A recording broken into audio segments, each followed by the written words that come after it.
Cool. All right, awesome. So, and you guys are the first call. Obviously, you guys are my favorite, so I had to choose you for my first call. Yay! And I said, you know what, I can call you guys, and the plan was actually to come and visit you, but I said this will be good, because a lot more people can look at it, and I think they'll learn a thing or two. So, and I'm definitely coming to see the property before it gets sold. So. You better hurry, it's already sold. Oh no! Then we gotta. You got to hurry. Yeah. Wow, cool. All right, so really quick, why don't you guys introduce yourself? Obviously, I know you well, but there's people that will see this, they don't know who you are. Just really quick, your name, company name, and then the area you operate. Where are you out of? All right, so we own small builders at the North Shore, and yeah, we're in North Shore. Yeah, I'm Rita, Chris's wife. Chris has been renovating homes for over 15 years. And last year I was finally able to convince him to do a project of our own. That's awesome. And we are in Gloucester, Massachusetts, and we like to focus on the North Shore. Perfect. And North Shore, which towns are your favorites? Well, definitely our favorite, but we love Ipswich as well. Okay. Rockport, Essex, Beverly, Salem, Hamilton, Winnan. Got it. Manchester by the Sea. Manchester by the Sea. Okay. Yeah. Okay. All right, very good. I'm not sure if I ever told you guys, I went to Endicott College for a couple of years. So it's not that far from Manchester by the Sea. No. It's right in Beverly, so I was in that area. All right, cool. So Rita, you said you were the one actually that wanted to get started in real estate investing. So you should take this question, like, why real estate investing? Like, why? Because obviously Chris has been doing this for 15 years. Why switch gears from building to doing investing? Well, I think investing just takes another mindset, and Chris was just focused on building his company and working for his own homeowner clients. And I loved seeing all of the projects that he did, and he would come home just with a bunch of drawings, a bunch of things, and I was like, wow, this is really cool. And I loved watching all the home renovation shows, and I loved watching him work, and was like, Chris, yeah, we're gonna do a project for ourselves. And he was like, he does this all the time. Yeah. He does this all the time. So one more thing. Anyhow, we talked a lot, and I joined Bigger Pockets and just started reading about it. Give me some books, because his goal is to have some rentals, and yes. I am resistant to that. I like the buy, renovate, and get another one, sell Yes. and get another one. Yeah. So he got me reading, and we just started educating ourselves, and then we found your meetup. It was the first meetup we ever attended. We were really, really inspired by your story, because that was the meetup I told you about, the worst deals you did that year. And you were inspired by that story? Oh my God, you should have run away from that. Oh my. And you were so generous with your time and sharing the information. And we were like, wow, this is a really, great community. We were inspired, and we just started looking at, houses, continue to going to your meetup and getting educated. Yeah. And after 6 months after that, we found this house. Yeah. Yeah, and which is awesome, because when I started, I kind of had the same experience where I had the interest, but I had to connect with people that had the same interest. That they were doing things, and that motivated me back then. That's why we started the meetup. We just wanted to have people that are looking to invest in real estate. They are investors, people that have interest, and it's just it turned out to be a good thing, and we have quite a few members now, so it's awesome. Thank you guys for always coming to the meetups, by the way, and driving from far away. Let's jump into the Gloucester project. You guys are at the project right now. Tell me how you found it, and when did you buy it, first of all? Okay, this project, I kept on driving around and looking on Zillow just to have an idea of what was out there. And I found this house actually on Zillow, but it was sale pending. Yeah. And I talked to our realtor, and she said, "Okay, I'll just ask if we could look." And she got the permission from the realtor of the bank. Actually, that was a listing. It was a bank-owned house. Was a bank-owned house, got it. Yeah. We came in. We really liked the house. There was nothing to like it because it was still in terrible shape. But Chris could see past the mess and past the smell and past everything. And he was like, "Well, if we convert this house into 2 condos, I think we have a good project." Got it. So we were not able to put a backup offer, but 2 weeks after that, the realtor called us and said, "Hey, their offer of the other person fell through. Do you guys want to put an offer in?" And we did. Nice. That's awesome. Yeah, you got lucky. But you guys bought it as a single family. I lost you there for a second. I'm sorry. It's okay. I can hear you now. No, I can see you. Don't worry. So, but you bought it as a single family. Correct. Single family. Yeah. So you took risk there, right? Because you guys didn't buy it with a contingency. And by that, I mean, you didn't have on the purchase and sale, you didn't have language that says you want to buy it only if it's a 2-family or only once it gets approved. We took a risk. You took a risk. Now, did you talk to the building department at all? Like, did you get any feedback from them if they would approve it as a 2-family, or you just? No, we went straight to the lawyer. Okay.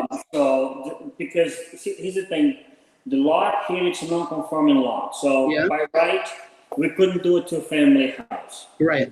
However, the street here that we are located, pretty much most of the houses, they are even smaller in terms of the lots. Yeah. But they are 2-family. Okay. So, she told us that she could not guarantee, but there was no reason why they couldn't allow us to have a 2-family or a condo. Okay. So, because the street and the neighborhood, kind of gave us all the information that we needed. So that's the reason that we kept in the business and looking into the house. Got it. Now, when you say attorney, is that's a zoning attorney? Yeah. Yes. Okay. Our realtor connect us to a zoning attorney. Yes. So we could have questions answered. Yes. And we knew there was a risk that it would be denied. Yeah. Yes. And we would not make any money if it was like a single family house. Yes. However, we would have a ton of education. So right. Like, okay, let's so you basically calculated your risk there. The worst case scenario, maybe you'd break even, but learn a ton. Yeah. The scenario, convert to 2 condos. And I've done that too. We have one in Natick right now, exactly the same way, where we don't know if it's going to go, if we're going to get approved or not. Yeah. And we might just break even if it's only a single family. So I'm taking a risk. But the upside is so much higher that we said, we're willing to do it. And that's exactly what I did. I ran it by a zoning attorney. They feel good about it, but it's very tricky. Someone that's just starting out, I personally wouldn't recommend it unless it's 100% sure that you can convert to 2 condos, right? I wouldn't recommend it either, but we were just, Chris has the skills of renovating, so I wasn't too worried about, if we get caught up with budget or something, that I was just, that's okay. It was okay with us, but I wouldn't recommend it because it can be because the zoning attorney might say one thing and it might not get approved, So I'm glad you guys went to a zoning attorney that's local, knows the town, knows, and he kind of gave you some feedback, but next time make sure you have that contingency in there, Well, there was no time for that. Yeah, we had no time for that. Because, when we first saw the house, already, it was pending. So, there were definitely other investors looking. So we needed to, and we really wanted to do something because it was already 6 months in, and Chris was already, okay, let's do it. Yeah, the clock is ticking. Yeah. I had converted him he was like, let's do it. So he thought Got it. the worst case scenario wasn't so bad, you know? Yeah. And you gotta look at both. You gotta think about, oh, what if it goes wrong? That's awesome. So how much did you pay for it? This house was 305. Yeah, 304.90. Yeah. Okay, so you guys paid 305. How much time did you had to close on it? What was your 30 days.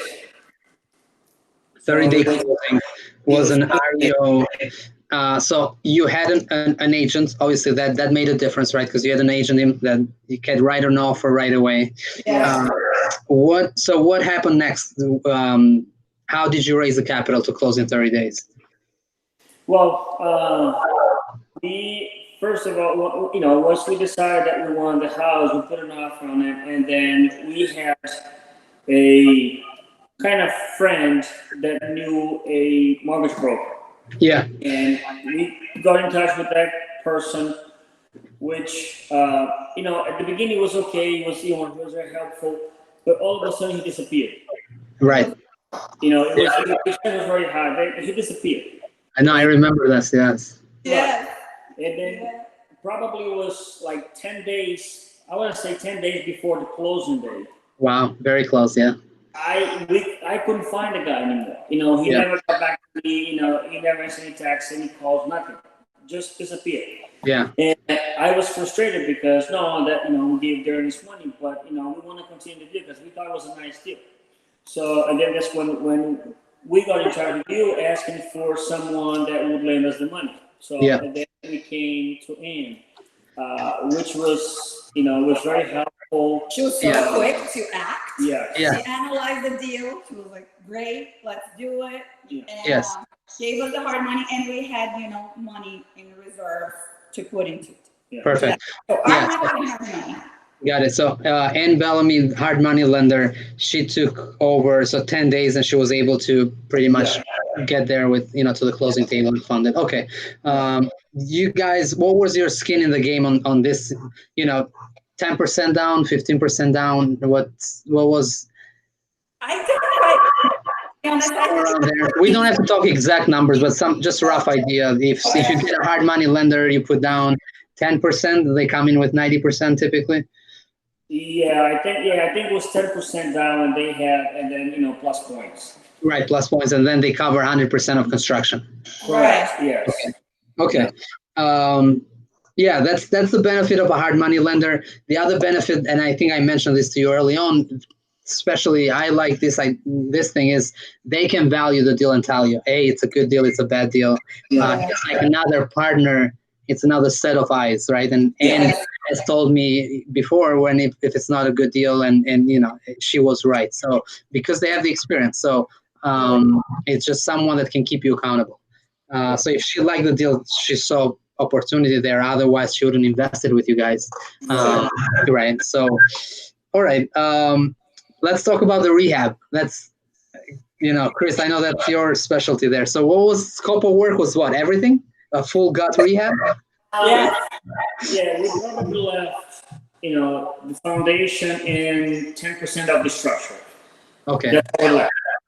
Yeah, and then we did everything else. So, wow. Yeah, so it was quite a renovation. From the street, you could see the back neighbor. So the house was completely open. Okay, cool. Completely open. Yeah, we added to to the existing foundation another 12 feet back, and we did 3 piers, to hold the first and second floor going out. Wow. The original house, I believe, was built in 1890. And it was a kind of a balloon construction with posting beam situation. It was like a mix of things, but it was a nice frame overall. I knew that we had to do on the second floor, we had to do the second floor floor joists because they had a bathroom there, and from the first floor you could see a big sag, a big belly in the floor, which I believe that I knew that they had done something wrong there in the beginning. So, what's the total square footage, Chris? What's between the two units? When we bought it, it was 2,200 square feet. Yeah. Now it's, I think, about 2,900 square feet. 2,800 square feet. What did you guys spend on renovations, after everything? Well, we haven't put our numbers together. I mean, I think the whole thing is right in between 720 and 750. Yeah. We just need to get our guys' hours finalized. Yeah, I'm not looking for exact numbers, just to kind of get an idea of. So you are all in at 720, and you paid 305, right? Yeah. So let's say let's say somewhere in the ballpark of like 375,000 just on rehab on the rehab. Yeah. Which it's 2,000 square feet. So obviously it's 2 units. It's a big building. Two kitchens, like double bath. Everything is double. Yeah. What did you end up with number of bedroom and baths? Are they identical, by the way? Are they like twins? Well, sort of. Yeah. Sort of. First unit and second unit. The first floor and second floor unit. However, the second floor unit also gets the third floor, the attic. Got it. We put a master bedroom there. Okay.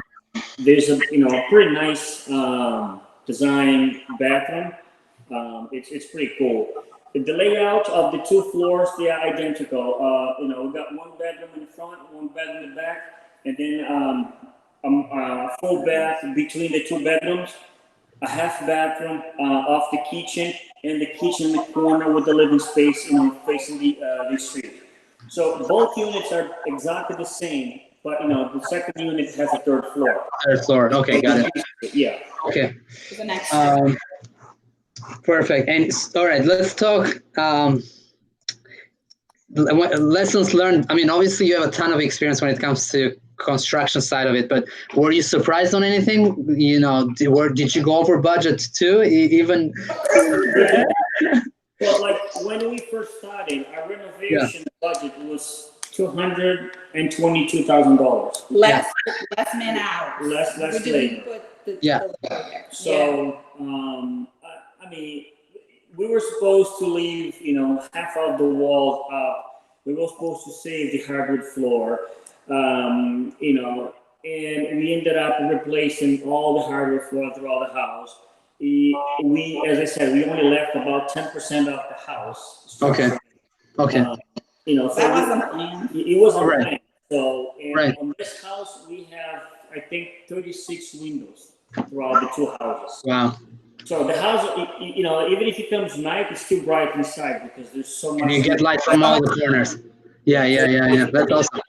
Yeah. But that's also a nice design feature. People love open floor plans, airy spaces, light. So that's what you accomplish by having all those windows. Obviously, there is a cost to it. So it's like you got to be evaluating, is it worth it? Is it not? Obviously, there is a cost to each one of those windows. Framing it, the cost of the window itself.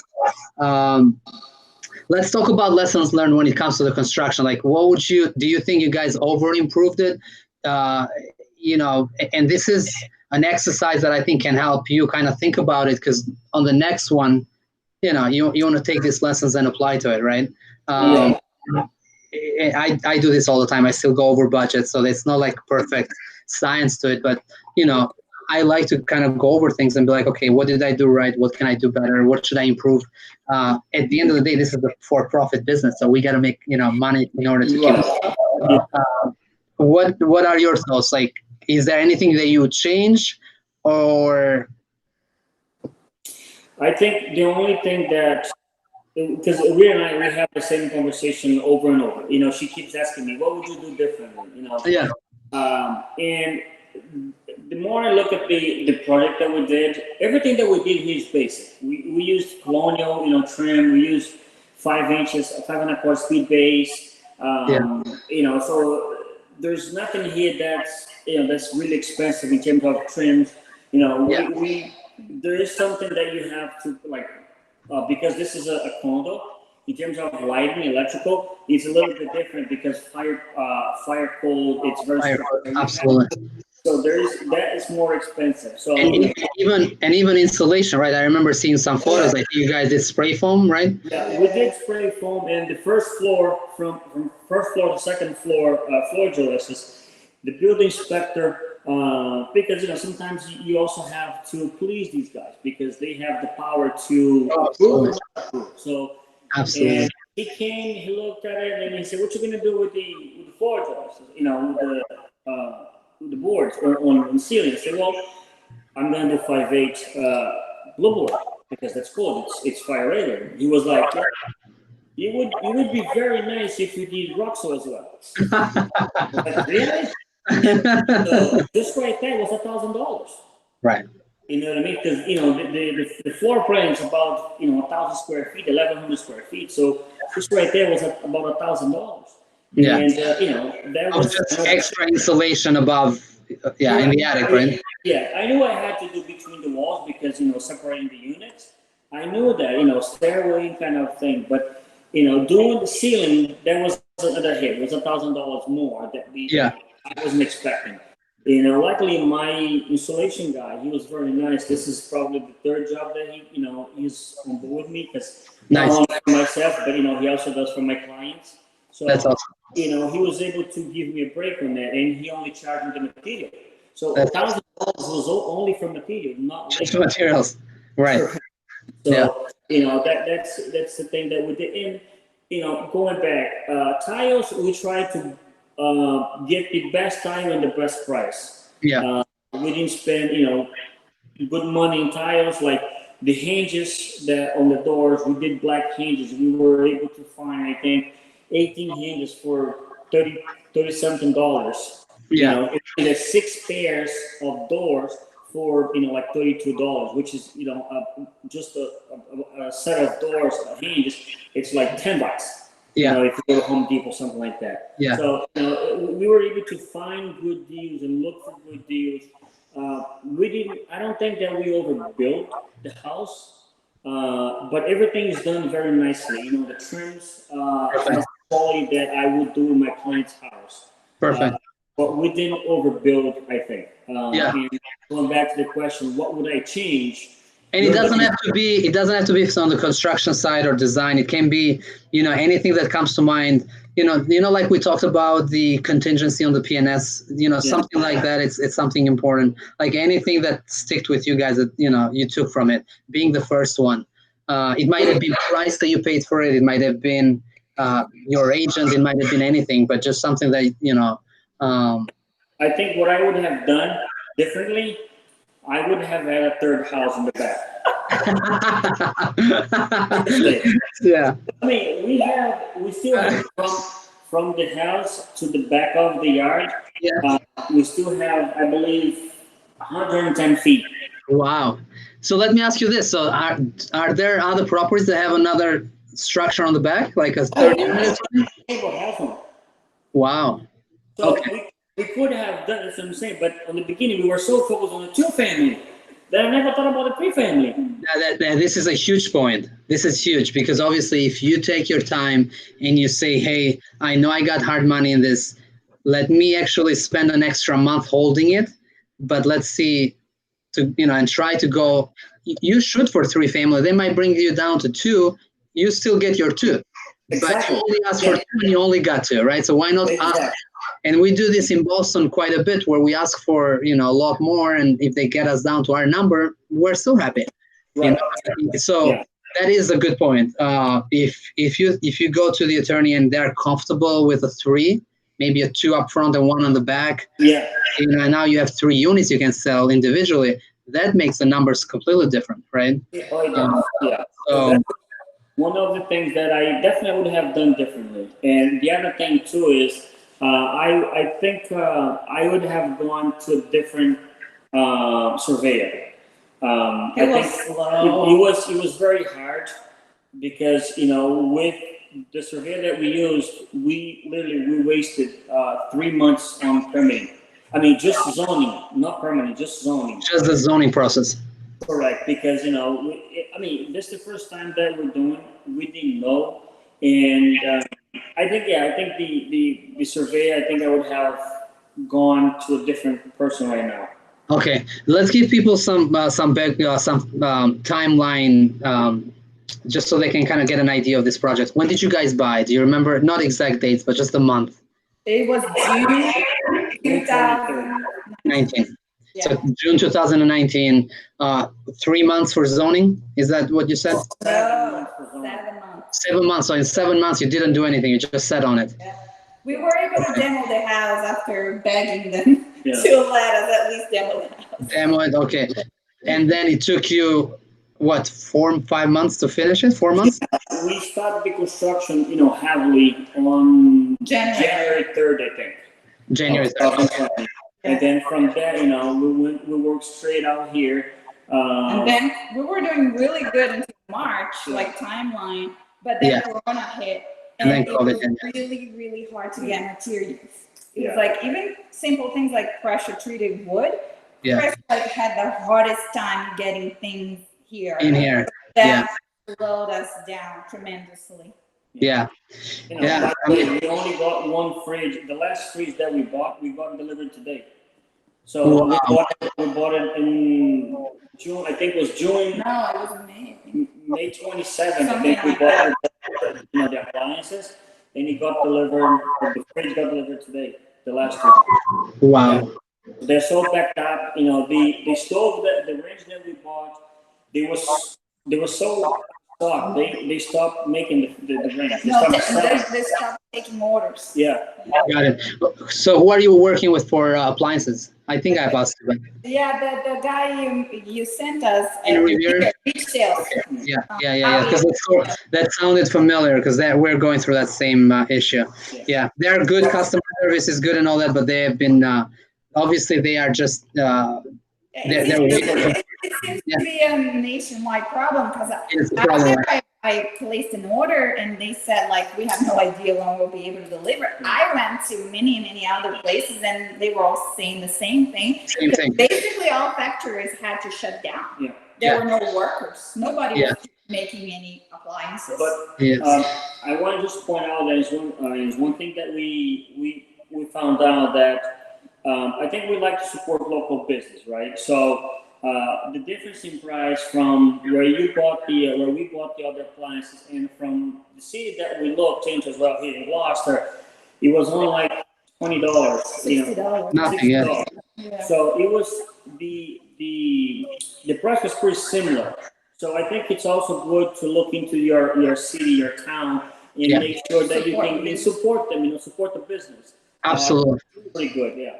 I 100% agree with that. If you can work with local people, absolutely. Cool.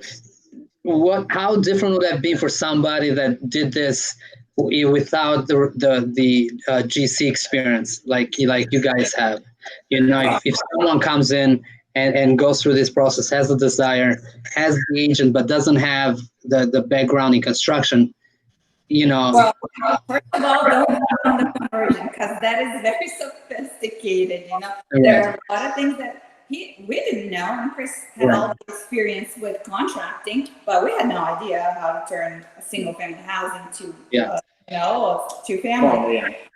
So definitely don't do that. And if you get a single-family house to do a rehab, just go talk to people that are doing what you want to do. And definitely try and use local guys, because they know the codes, they know, the inspectors. They know. So I think that's a mistake that we see a lot of people making, and then, things end up really bad for them. And if the inspector comes in and make you redo the stuff you already completed, that's a hit. So that's my advice. Yeah. I agree.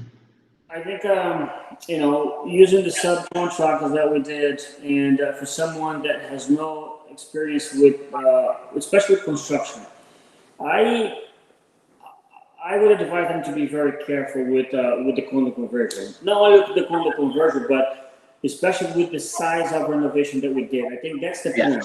Yeah. Because we brought everything studs, So I think that's a little different. If you have a GC,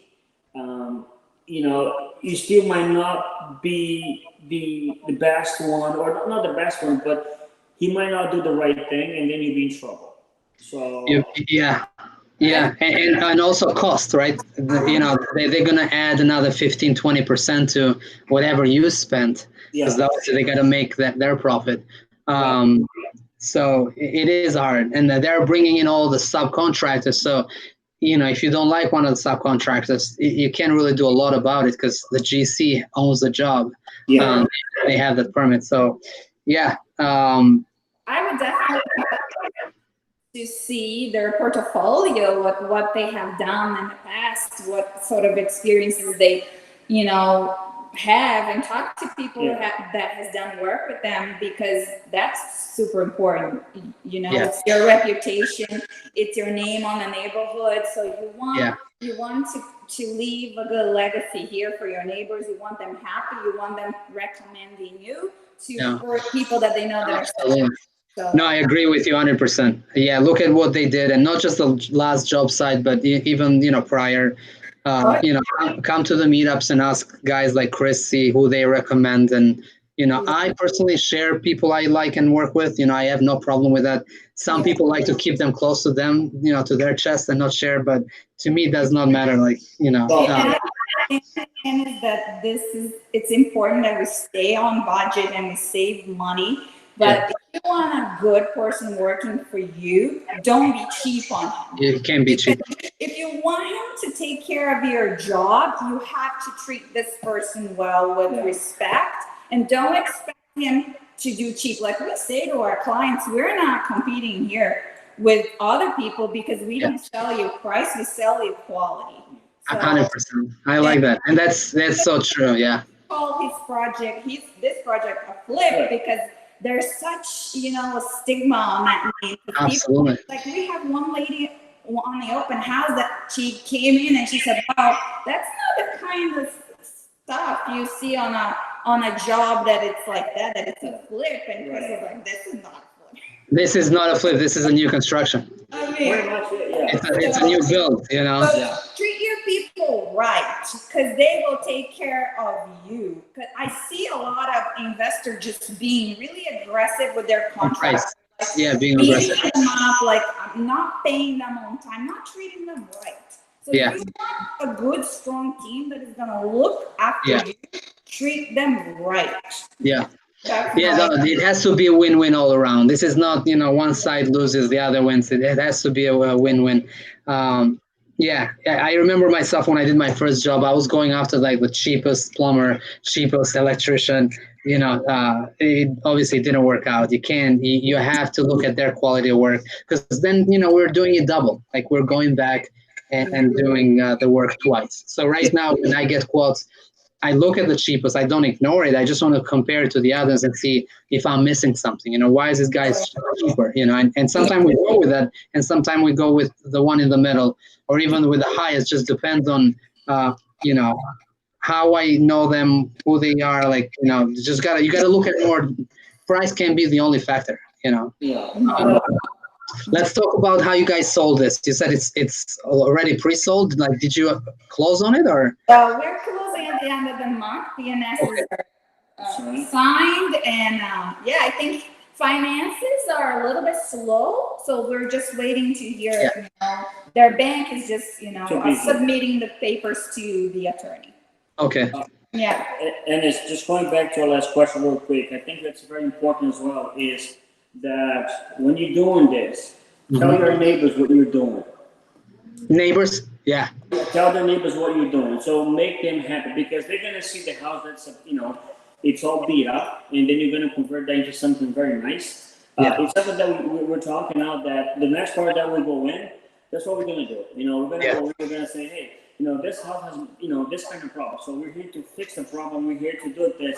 So I think that's very important, keeping the neighbors happy with all the work that you're going to do, because if you do that, they're going to be with you 100% throughout the entire process, and then, but if you mess up with them, you'll be in trouble, I love that idea. And take in consideration, you're going to be loud for like 4 months or 6 months. These people are going to have to put up with you. So Yeah, no, I like this, and I'm glad you reminded me, because we don't do it as much. But back, when I was running around a little bit more and I was on the job site, I used to door knock and actually introduce myself, give them cards, be like, hey, if you see some activity, at night, let me know. If you don't like what the workers are doing, call me. And also I would throw, out and be like, hey, I'm looking for another property. If you know somebody, keep me in mind, because you never know, right? I mean, if you talk to 5 people on that street, they might know someone. You might buy another project from that person. Correct. So introducing yourself, don't be shy about it. Just introduce yourself, give them a card, let them know, like you said, what are you buying? I mean, what are you building? So they can get excited about it. Right. And support you. You'll have some neighbors that are not going to support you, but most of them, if it's an ugly house, it's a property that's run down. They'll love you. Yeah. So the agent, obviously, we're not here to talk bad about anybody, but was the experience good? Because I know agents have a lot of value. They can add value. We have a really great lady. She's a really great person. But we realized that she's a homeowner type of, and doesn't quite understand the investor's mentality and the investor's needs. So that was, I'm not going to say a challenge, but something to consider for the next, deal. Yeah. I think the experience that we had also on the selling process of the second unit, I was disappointed, because when we first talked to her, we had a decision that because our loan was expiring, so we were afraid that we would not sell the house. So what we did, we called her and said, let's sell the house before it's done. Yes. Let's pre-sell the house. So, and it was, I think it was a mistake, because, we should have seen the market and understand that the market is still very, very, very hot, and we would have a much better chance. But anyway, we sold the house in the first unit before we even finished, before we had hardwood floors. Wow. I think they were still painting the house, and the guy that kind of bought it, he came and he was completely in love with the unit. I really liked it, and then he said, that's it's very, very craftsman. It's very, the work is pretty nice, so we will buy. And for the second unit, we were tired of that, because this guy, he kept coming by, and the man includes the light switches and the light fixtures, and so we were like, what? Let's not sell for the second unit. Yeah. So that's one lesson learned. Yeah. We learned that we don't want to pre-sell, because it's a lot of stress. Yeah. Things are not ready yet, and they're like asking about it. We're like, well, it's gonna be there. It's just not yet. Not right now. Yeah, there's an order of things. Yeah. Yeah, and there was no need for that, because that was when Chris really started to get upset, and and he hasn't been upset in the whole process. He was like quite positive. We were in the middle of a pandemic, and we were delayed 7 months because of this permits in the city, and he kept his cool, and he felt like, we're gonna be okay, it's fine. But when this started happening, he was like, not. We apologized to her for asking her to pre-sell, because she was just trying to do what we asked her.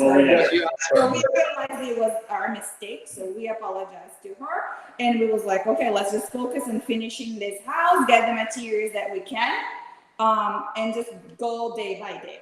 And it worked really well that way, except that Chris, when we first met to discuss the marketing process, her marketing strategy, she was like, oh, I'm gonna take on the staging, I'm gonna do this, and I'm gonna do that. She ended up not doing that. She went with virtual staged a couple of the rooms, and Chris really wanted one of the bedrooms staged as an office, just because right now everybody wants an office. Wants an office, yeah. And she was like, oh, don't worry, the units sell themselves.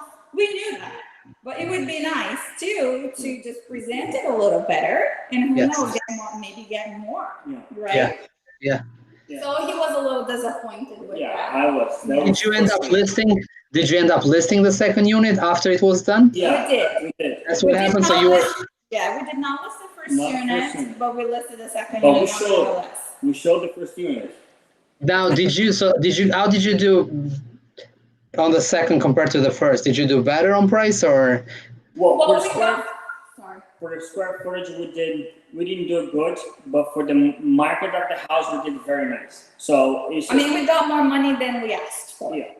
Nice. So, and not only that, so there's some condominiums here in Gloucester that are sitting in the market for 3 months already, and but they started like 600. Yeah. So we started 525. Wow. So we started way low, and then we went up to 540.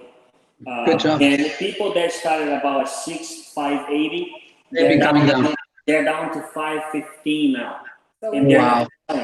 Right. So yeah, that's what we did on the second unit. I think we did really good. It's a 1,600. Yeah, 1,600 square feet house. So we still did pretty good. So that's awesome. I think first floor we did it. I think was 300 something per square foot, and then actually it was about 400 per square foot, and then upstairs we did I think 370 per square foot, something like that. Got it. So that's awesome. It was still a good price, yeah. It was a good selling. I never pre-sell just for those same reasons that you guys talked about. People can't envision the finished product. Like, what's going to look like, they can picture it. Yeah. And typically I kind of do what you guys did. I price it really low. And I'm not saying really low. It's usually like 2% or 3% less than market value, right? Mm-hmm. So mine is underpriced. And it's finished. It's cleaned, it's staged. Right. You can bring people in, and people now are coming in because it's priced right. You get a ton of people at the open house, and they're bumping into each other. And typically that creates a bidding war. Yeah. But you have to look at the whole picture. You guys, yes, it was a pandemic. Your loan, the hard money loan was expiring. So you got to do what you got to do. But if you have the choice, I would say finish it, get as many people in the door at the open house, make sure it's nicely staged, photographed, right? Yeah. Right, and price it right. Like you said, you don't want to overprice it and go down. You want to underprice it, have them bring you up, where you make more money. And the agent can do it. The agent has a lot of value. Like, that's what I found out. And a good agent should tell you right from the beginning, like what you should expect at the end. Like, you should do Chris wasn't really thrilled with her, because as we were working on this house, a lot of people started, stopping by because they noticed how pretty it was turning, because it was such a dump. Yeah. And nobody liked it. Nobody wanted to walk by this house. It was so ugly. Yeah. And then it was turning into this beautiful house. Everybody started stopping by, asking to come in, and saying that we were doing a good job.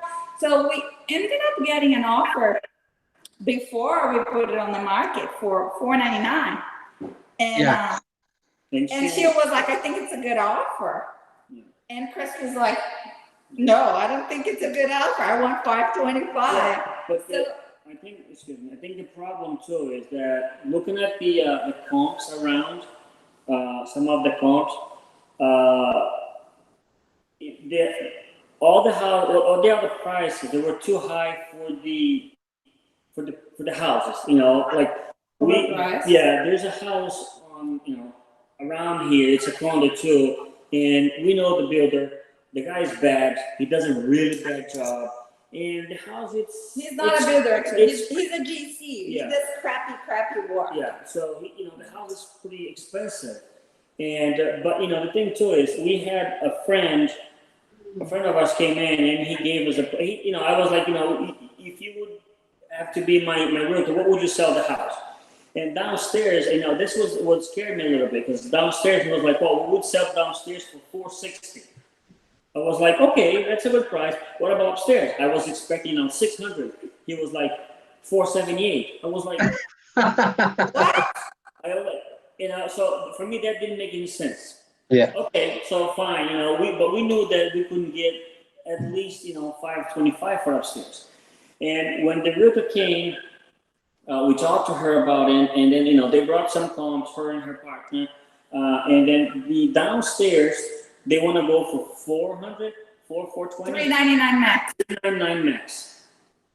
I was like, and then upstairs 499. I was like, that's a really bad number. I mean, it's not that I want, it's not because it's my part, but it's not the reality of the market. Yeah. If you look at the house in the market, they're not selling this price. It's not because this is, because it's my project, it's better. No, but because the house is well built, it's a brand new construction. You got parking for 6 cars. Yeah. You still And have backyard. And backyard. So, and we are probably 10 minutes from Good Harbor Beach. We're 10 minutes from walking, by the way, from Good Harbor Beach. We're 10 minutes walking from Niles Beach. It's 5 minutes from Rocky Neck in Gloucester, in the Starting District. Yeah, it's an art colony. Yeah, really. So the location here, couldn't be any better. Couldn't be better. That's awesome. The project itself. So, I was like, no, we're not selling this house for less than 525. And she was like, you're gonna be kidding. I said, nope, we're not selling the house for 525. And then, when we put the house on the market, the first day of showing, I think there were like 17 people here. On the second. The funny thing is, she photo shoot the house on Wednesday afternoon. Friday morning, the house on the market, and Saturday we had the open house. That's not what we had agreed to. No, not enough time. Typically, we list on Monday. Don't do any showings until Friday. We've talked about it. On Friday, Saturday, and then bring everybody at the same time. Right, but that's what we thought. We didn't even know that. All of a sudden, send me a text with the house on the market. With the listing. What's going on? We didn't even know the house was going to go on the market. Yeah, a little bit more communication there. Yeah. Right. So we had the showing, on Saturday, and then we also had a showing on Sunday. I think it was like 2 open houses. Yeah, we had 2 open houses, and then on Monday, I know that she had like 5 private showings, and on Saturday night, she told us that we had an offer for the house. Right away. And then on Monday, she was like, yeah, there's only one offer. I said, okay, it's 525, it's what we want. But then, she came back, the lady that put an offer, she countered saying that we needed to put a bigger deck in the roof, because there's a deck on the roof overseeing the water. A little piece of the harbor. Yeah, a little piece of the harbor. And we needed to put a bigger deck there. I was like, I'm not ripping off my roof and put a bigger deck. It's a mahogany deck. Are you insane? So I'm not spending, $25,000 to put a new roof and a new deck. And I said, you know what? Let it go. Actually, I'm sorry. The offer was $530, not $525. It was $5,000 over. Over asking. Yeah. And then, I said, no, we're not doing that. And then I was pretty much, ready to walk out of the deal when we got another offer. Nice. Yeah. And then, they just kept beating each other. And that's the beauty of it. That's the beauty of it. Yeah. And this is what happened. But, it was, some people, they test you, they test your patience. Yeah, no, look, you got to do it right, and nobody can do it better than you guys, because you put your heart and soul into it, all that work. I'm gonna work on converting Rita to an agent soon. That's my goal, so she can actually list it and do a better job. So we'll work on it. But you know the house inside and out, so there's nobody that can do a better job than you guys. And you got to do it right. There is a process to follow. You did such a nice job that by photographing it professionally and cleaning it, obviously, where it's spotless, and having staging, and then doing the open house after being a full week on the market. That's how you do it. Yeah. Because you want to have against each other.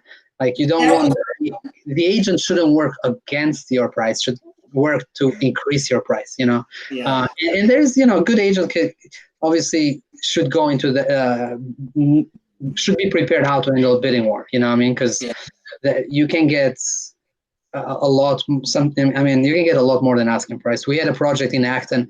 We went 100,000 over asking price, and we weren't expecting it.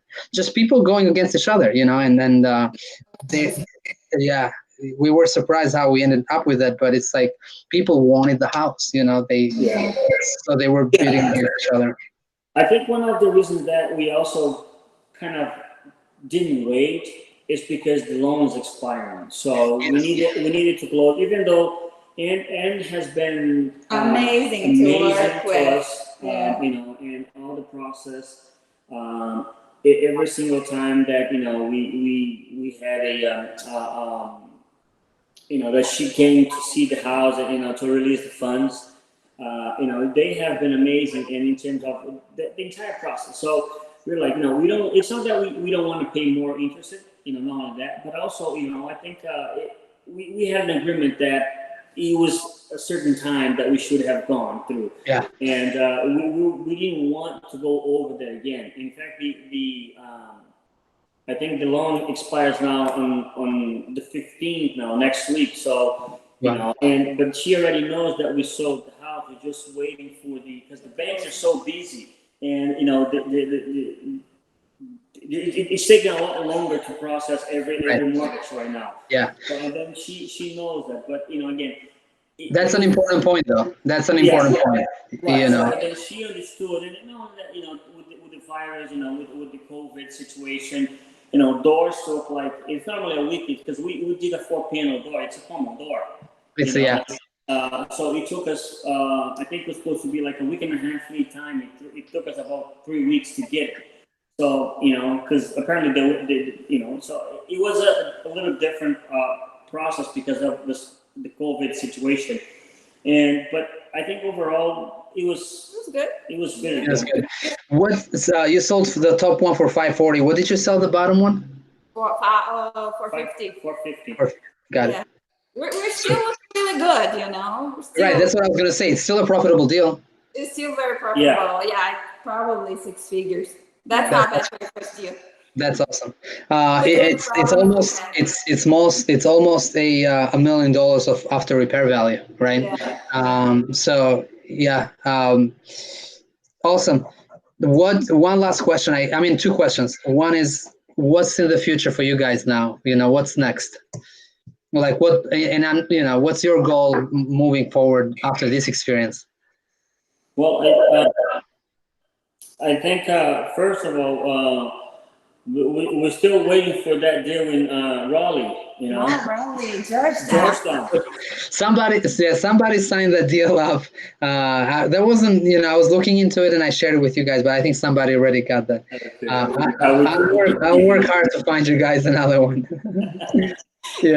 So basically, you want to do another one. You're not discouraged. We are going to keep going. We have our business. Chris is, a general contractor. He does a lot of renovations and new builds, so he will keep doing that. And hopefully we'll get, a few more deals of our own. Because again, his goal is to have rental income. Yeah. So we would like to, do a few flips and then buy a rental unit. That's awesome. So if we get some people actually that listen to this and they are in the North Shore, they know people in the North Shore, and they have a deal, what's a good email or number to reach you guys at? And even to connect, right? Even to connect. We're just trying. My quarantine project was helping Chris design this house, but also I finally was able to get a website going, and we have an Instagram page going as well, Facebook page for Square and Plum Builders. All our information is there, emails, phone numbers. Square and Plum Builders, yeah. Square and Plum Builders. Yeah, I was excited. I was excited to see the Instagram page going. I'm like, I know these guys. She's doing good. That's my that's awesome. If you go to our website, squareandplum.com, there's a if you look at contact us, you see project. Send us a request, and then you can go there and then you can. There's a little form there. There's a form that you can fill it out, and then you can tell us that you have a project, and then we'll be very interested in coming and take a look at it. That's awesome. We're definitely in the market. looking, for our net. We don't have it yet because, again, Chris is so busy with his homeowners as well. Yeah. But hopefully next month we'll get something. Yeah. That's awesome. That's awesome. Last question I have for you guys. What does it take to do that first deal? Because you guys obviously were on the fence. You had the desire, that you came to networking. You came to all my meetups, and we're an hour away from you guys. So you had the desire to do something. What does it take to do that first deal? A push. A push from somebody, that loves and cares about you, yeah. Not only that, but I think what I really liked about this whole process is that when we went to the first meetup with you guys, you shared all your experience, even if it was good or bad, and I felt comfortable with that because I understood that if I had any trouble during the process, I had a place to go. And, I wasn't afraid of the renovation itself, not the work, but I think it's more like, is it going to work? It's not going to work. And then, so I think that was what, what really pushed me is that knowing that especially me, because Rita was like already, jumping things. Yeah, she was ready. Let's go. All right. So for me, that was it was a very good, I could see that if I had a problem with something, I could call someone and I could get this. In fact, every time I called you or emailed you, I got an answer back, and then, with advices and what to do. And, not only you, but also Ann, I had on the phone, so many times, and every time that I had a question, she was there and she helped and she gave advice. I think that was for me particularly, I think that was very important.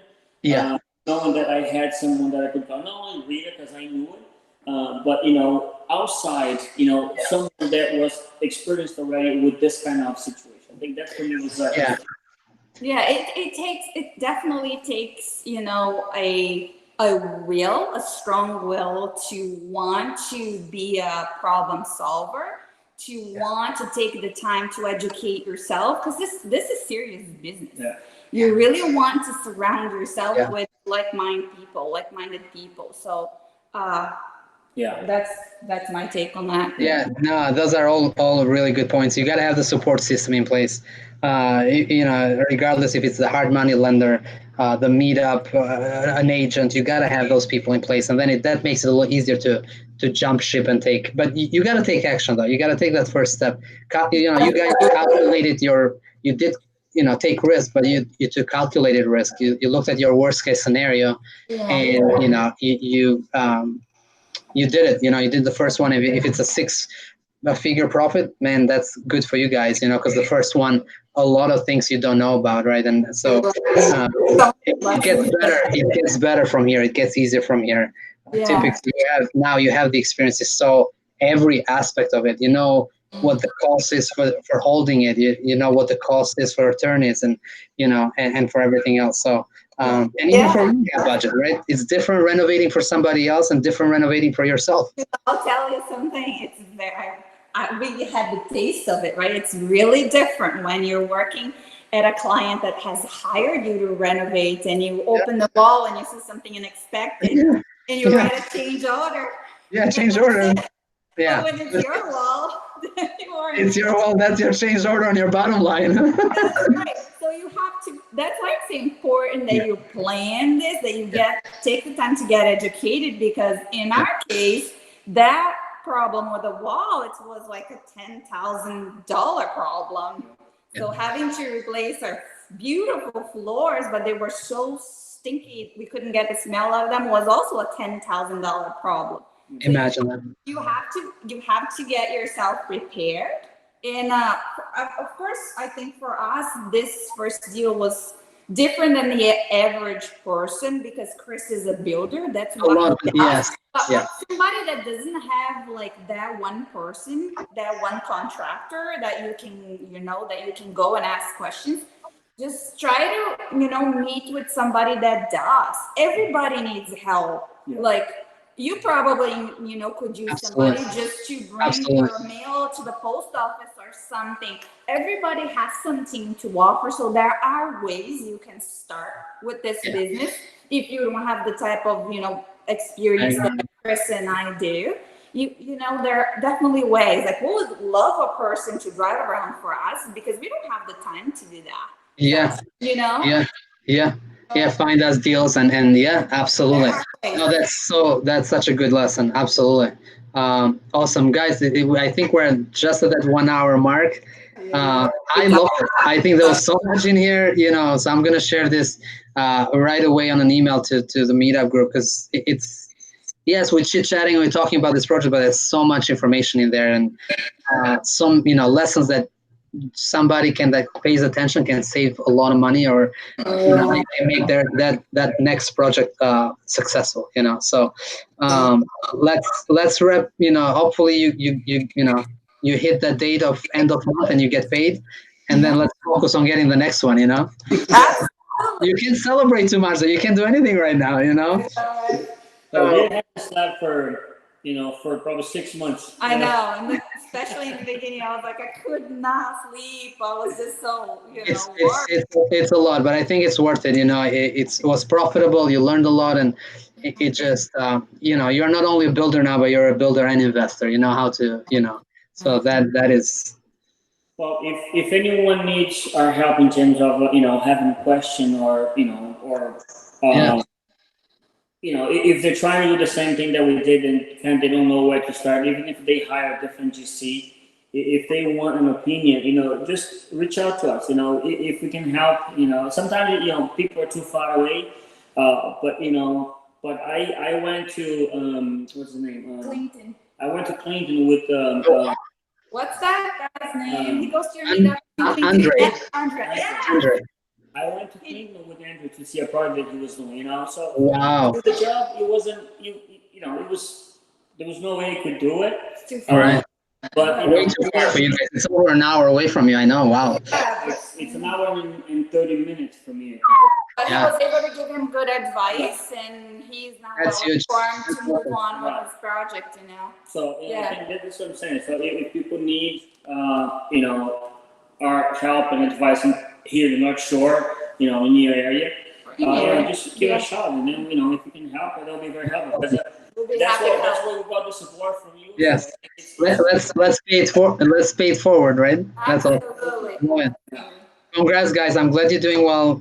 This was all good and positive, so I'm happy for you. If I hear anything about, because I don't obviously come to Gloucester, so if I get something, I'll reach out and maybe at some point we'll partner up or something. Please, I would love that, and we're waiting for you to come to see this. Okay, don't take too long. We still got the keys. We take. I'm taking the kids to the Cape next week, so Fun. Yeah, just want to them to enjoy summer a little bit more before it's over. Absolutely. I hope you have a great time. Thanks, guys. Good talking to both of you. Thank you. Thank you. Appreciate. Thank you. Bye-bye. Thank you. Bye-bye. Take care.